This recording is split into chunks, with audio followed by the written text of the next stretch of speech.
Hey guys, it's Joey. So I just got back from the theater, just saw Justice League. I'm going to say right off the bat that I think a lot of the reviewers sort of, I'm starting to notice the thing that people don't really know how, I don't think they know how to review superhero movies. I don't think there's like a proper way to approach reviewing a superhero movie because I think they have to be treated a very different way. I mean, the way I approach superhero movies is very different from the way I approach so many other movies. When I approach superhero movies, I go there looking to have fun. Like, I want to have fun. I want to see some of my favorite characters in action all together on a screen. So I'm just going to say I really did like Justice League. I enjoyed it. I thought, like, when it was over, I'm like, that's it. It was 2 hours, but they could have done so much more. It could have been 3, could have been 4, and I think it would have been pretty good. I just wanted more, to be honest, and I think that's a good sign of a movie. Like, I think that's a positive, wanting more out of your film. I understand why people were sort of upset, or maybe just Rotten Tomatoes gave it 40. I don't think it was worth 40. I think maybe it was a solid B. It was enjoyable. I enjoyed it. I had a lot of fun. It was good to see the new take on Aquaman and see Ezra Miller as the Flash, Barry Allen. The thing with these DC movies, I think the thing is there's not a lot of exposition with the characters. They give you a little bit, and they kind of expect the audience to kind of know who these people are already, and what the background is, why they are the way they are, where did they come from. And for someone like me that's a big DC fan, I know these characters. I know, they give you little things to let you know this is where they are in their life right now. Barry Allen's still, he's not forensics yet. He's still dealing with his dad in jail. He's very emotional about that. We know the Reverse Flash, killed his mom. There's just a lot of things you have to know going into Justice League to really understand where these characters are at this point in their lives. And I think that's a lot of the problem with that people have with Justice League is that they're sort of just throwing things at you, and if you're not familiar with the stories and the characters, then it might seem like it's very scatterbrained. And I get that. But for someone like me that knows it and has seen countless seasons of Justice League and Batman and Flash and read countless comics, I feel like I know these characters. I'm ready to see them in this format, in this kind of way. I want to see how they approach these new problems. So I really did like it. Anytime Gal Gadot is on screen, I get a little flutter. I just know it's going to be a good moment, especially the first time you see her in the movie. She just sort of comes out swinging, literally, and it's such a cool moment. I feel like just excited to see her in action. She's just sort of very lively on the screen. I loved Wonder Woman, so it was just anything with Wonder Woman. Kicks my butt. I really love it. Now we have Jason Momoa as Aquaman. He's sort of feisty, sort of almost like a teenager kind of personality. He's sort of bitey, but he's a badass, and he's sort of like a biker dude without the bike. His bike is the 7 C's, Arthur Curry. And I get what they're doing here. I like what they're doing. They're making Aquaman kind of seem less like a stick in the mud, sort of like he has something up his butt, and he's like a lot looser, cool, and he's just ready to fight, which isn't an Aquaman we see a lot, especially in the comics and the Justice League series. Aquaman is sort of just, he's very much like Superman, but a little bit more stern. He's more like a royalty figure rather than just, a fighter, like a warrior, sort of like a biker dude. So I really like what Jason Momoa brought to Aquaman, and I'm excited to see more of that. There were people complaining we didn't see enough Aquaman, but I felt like Aquaman was there. Again, we're still building the story. We're still very much in the infancy of the DC cinematic universe. What we're getting now, I know people are expecting this to be a full, the Aquaman to be, this massive warrior at this point, but we're seeing the Flash in pretty much his infancy. He's not, Barry Allen. He's not the fastest man alive yet. He is, but he's not the Barry Allen that we probably saw in Batman vs Superman when Bruce is sleeping and he has that sort of vision where you have the Flash saying, Bruce. I think that version of Barry Allen is probably a lot more vetted. He's probably a lot more experienced. I mean, obviously he's going back in time and talking to people. So that one is a little stronger and probably more in tune with the Speed Force. So I'm excited to see how he progresses and gets to this sort of, the Flash we know, the really strong, smart, really in tune with his powers Flash. And I love Ezra Miller's really great. I love him in pretty much everything. So that was cool. See Ezra Miller as somebody I've liked to see in all sorts of movies, and I think he's a cool Barry Allen. I mean, I love Grant Gustin as Barry Allen. I think Grant Gustin is Barry Allen. And it's kind of, they kind of fight in your brain. I don't want to compare them, but I do like Grant Gustin, but I am also really curious to see how Ezra Miller's Flash progresses with these movies. And that's really what I see these movies as. I see them sort of as, it's not just like movie where everything is connecting. And I know it's that exhausting people where it's like there's payoffs down the line. But I think they're missing the point where you have to enjoy these characters in these moments of not being, the ultimate God versions of themselves, like, Superman kind of was right out of the gate. But we did see Superman in his infancy, sort of, in Man of Steel. So Ray Fisher as Cyborg, I loved his performance. And, he's very stern, and he's kind of coming to terms with being sort of like this undead cyborg and gaining all this information and abilities that he didn't have, like he said, like the night before. So it's really cool to see how they're, utilizing Cyborg. And we're so used to seeing the Teen Titans Cyborg, where he's sort of wacky and zany and he, super animated. And I think we got tastes of that towards the end of Justice League, which was really cool to see. I think he said Booyah at one point. When he said that, I'm like, yes, we'll see the Cyborg we know and love soon enough. And I'm so excited for that because I want to see Cyborg really, enjoying himself and cracking jokes. And I think we'll see that.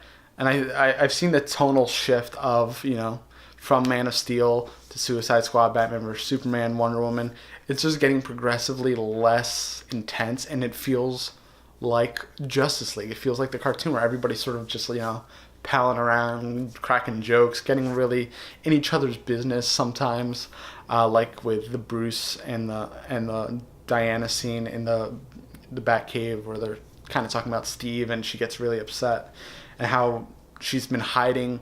I really love that conversation because Wonder Woman is such a light and such a beacon. And it didn't just have to be Superman, holding the reins and being the beacon for the entire world, because Wonder Woman is there. And we know Wonder Woman is fantastic, and she's such a role model for everyone. She's, she's not the anti-Superman, but she just, she occupies a very different space in people's hearts and minds. And I really love that they had that conversation on screen. So I'm taking these moments and I'm realizing their value and what they are, and they're paying respect to the characters in a lot of ways people I don't think really take in. And at least for me, it's really cool to see those moments on screen of this sort of recognition of, who they are and who they're becoming. And it's just the beginning. And, people are complaining that Steppenwolf isn't a strong enough villain. And I don't think it was about Steppenwolf. Of course, we're getting Darkseid down the road. Justice League 2, most likely. But I think Steppenwolf was just sort of a stepping stone to, what was necessary to create this team to fight. So it seems like they're building up to teams, bigger leagues. We got a little taste of a Green Lantern in a flashback sequence. Not Hal Jordan, not John Stewart. We know we're getting the Green Lantern Corps at some point, but during the fight, sort of the origin of Steppenwolf and the mother boxes, we got a little Green Lantern thing happen. I couldn't tell which character it was. I don't know if it's a notable one. I didn't recognize it, but it was cool to see a lantern. We know they're here. We haven't seen them yet. I know a lot of people think that little jet that goes up at the end of Batman vs. Superman could be Hal Jordan, but we're yet to be determined. Of course, there were a lot of, cheesy scenes, a lot of weird off jokes, which I felt like were Joss Whedon's touch. But it wasn't terrible. Like, I get the sort of quirky humor. Justice League, the animated series, had a lot of that, like a lot of quirky humor. I think people forget how the tone of the Justice League cartoons, because they were very cheesy at points. It was serious when it needed to be, but they palled around a lot. It was very quirky and cheesy, and a lot of times, the Flash is always, quick mouth, and he's kind of, awkward. He's sort of neurotic. It felt like watching one of those Justice League movies to me. and it didn't take itself too seriously, which I loved. That's probably the thing I love the most about it. It didn't take itself too seriously. Batman vs Superman had that. It took itself a little too seriously. I mean, there's moments of sort of high-mindedness and philosophy in this one, but not as much as Batman vs Superman. But it kind of things are happening where they need to happen, and I mean, I see that.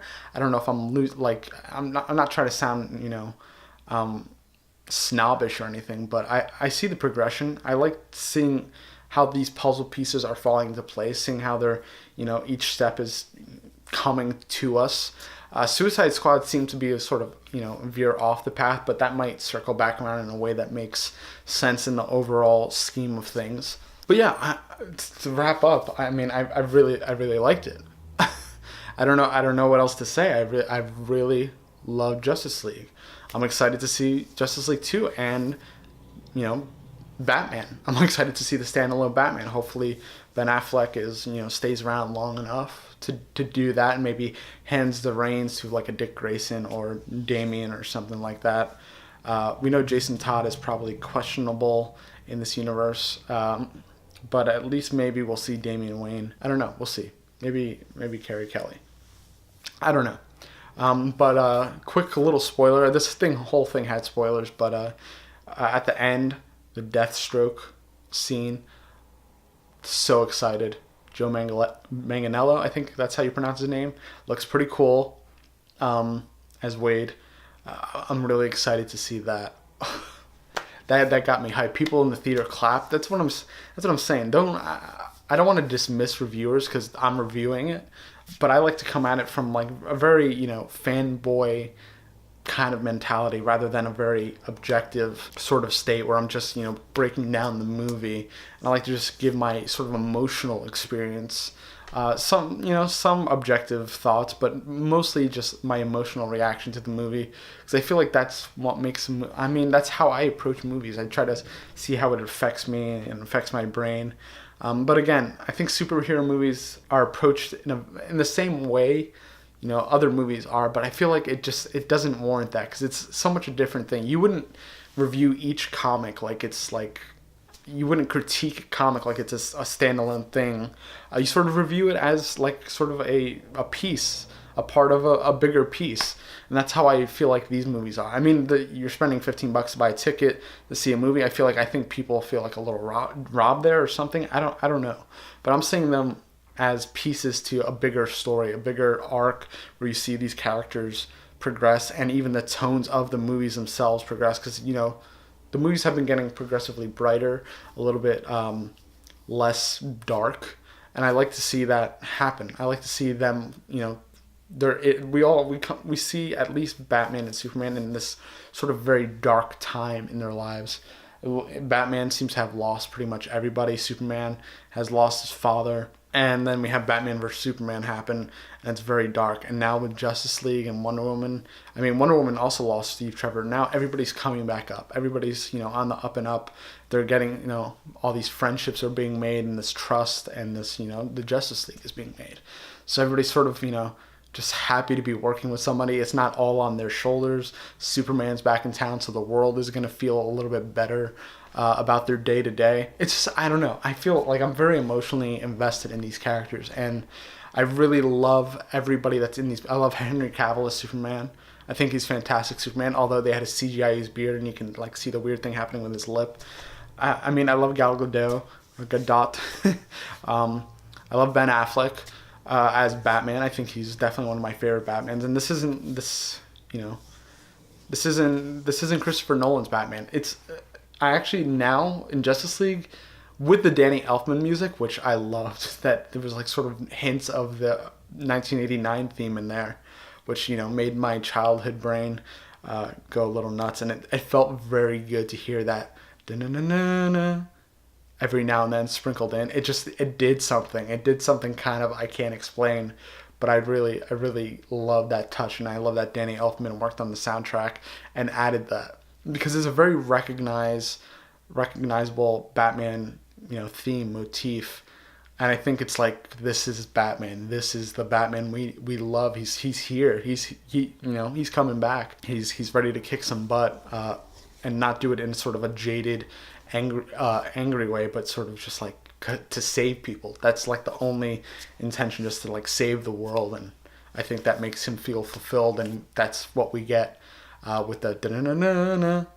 We get that Batman, the the Tim Burton Batman, Danny Elfman Batman, Michael Keaton. It just felt very good to hear. It just felt like I felt a wave of like, I got chills when I heard it in this world, because it's like, yeah, that it's not the same Batman, but it's the same idea, the ideology, the same person, more or less. It's the same person, a different reality or world, if you want to say that, but it's the same person essentially, and that was just so cool to me. And you can see I'm gushing because I really do love it. Like, this isn't fake. It's not a put on. And this is how I approach my reviews and I approach movies. It was a lot of fun. I enjoyed seeing these characters. I enjoy seeing them progress. I enjoyed the actors. It's just really cool. I really love Justice League. I suggest you don't listen to reviews. If you're curious, go see it for yourself. Spend the 10 to $15 if you want, and then decide for yourself. I think reviews are very toxic for these movies. Justice League is not, it's not, going to be encumbered by reviews. 40% on Rotten Tomatoes means literally nothing. Batman vs Superman killed it. Wonder Woman killed it. They're making crazy money, which is cool because I want to see more DC movies. We've gotten plenty Marvel. You guys know, many of you that have visited this channel before, that I'm wearing my Star Labs shirt. That I'm a DC nut, and I really love these characters. I'm finally glad we're seeing them on screen and progressively getting to a place where I recognize them and felt like the place I fell in love with them. Seeing these characters, be a little bit happier that they're part of a team.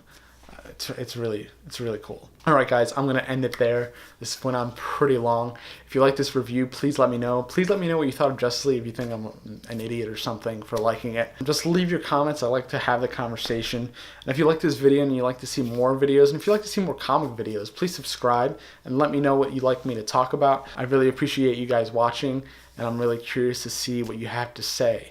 All right, stay tuned, and I shall see you next time. Later.